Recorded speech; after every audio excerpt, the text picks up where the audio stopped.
Moi j'ai une vraie histoire avec le Mobile Film Festival. Quand j'étais petite, mon premier amoureux faisait un petit peu de vidéo et le premier festival auquel il a participé c'était le Mobile Film Festival.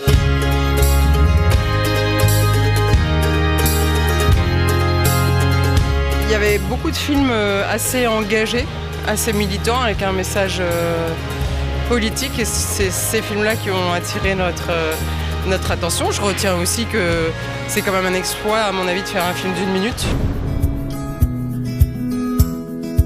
Je pense que c'est un putain d'exercice, vraiment. Et je tiens vraiment à féliciter tous les gens qui ont participé à ça. Une histoire, allez, en 1 minute, pliée. Il y a le générique dedans.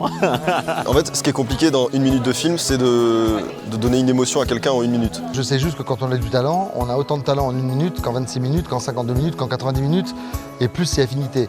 Donc c'est l'occasion d'exprimer son talent avec peu de moyens, ce que je viens de dire, et facilement. Donc ça doit être un exercice très difficile parce qu'il faut à la fois faire de la mise en scène, il faut raconter une histoire, il faut avoir ce qu'on appelle un pitch, un argument très fort, très puissant, parce qu'une minute c'est court pour s'exprimer. L'essentiel c'est de raconter des histoires fortes. C'est quand même la sensation que les films les plus importants étaient ceux qui étaient en rapport avec notre politique, sur l'aspect social, sur la question par exemple des réfugiés qui est souvent revenue et qui était quelquefois traitée de manière magistrale. C'est pas tant la qualité de l'image ou la qualité du montage, mais ça a été vraiment le switch, le fait qu'on ne s'y attendait pas et que ça nous a arraché une émotion à laquelle on ne s'attendait pas. Voilà, la surprise en fait, je crois. Il faut travailler l'effet de surprise. C'est lui là ?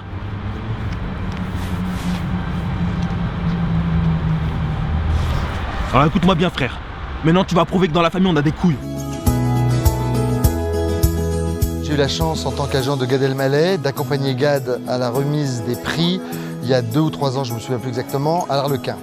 Et là j'ai découvert, alors que je ne connaissais pas du tout le festival Nîmes le Principe, j'ai découvert les films des lauréats qui m'ont enchanté, notamment le film du jeune Guillaume Renusson qui a été le Grand Prix cette année et que j'ai trouvé tellement intéressant dans sa proposition artistique que je l'ai pris à l'agence comme metteur en scène et qui va faire maintenant son premier long métrage. Je pense que c'est un vrai premier pas qui permet effectivement pour les lauréats de rencontrer des gens qui sont complètement les 2 pieds dans le cinéma et j'imagine que c'est le rêve des participants.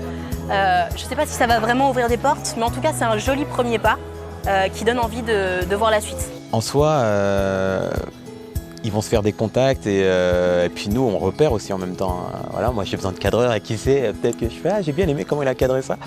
Et ouais, il va forcément avoir des contacts et qui sait plus tard, j'espère qu'il fera un long métrage.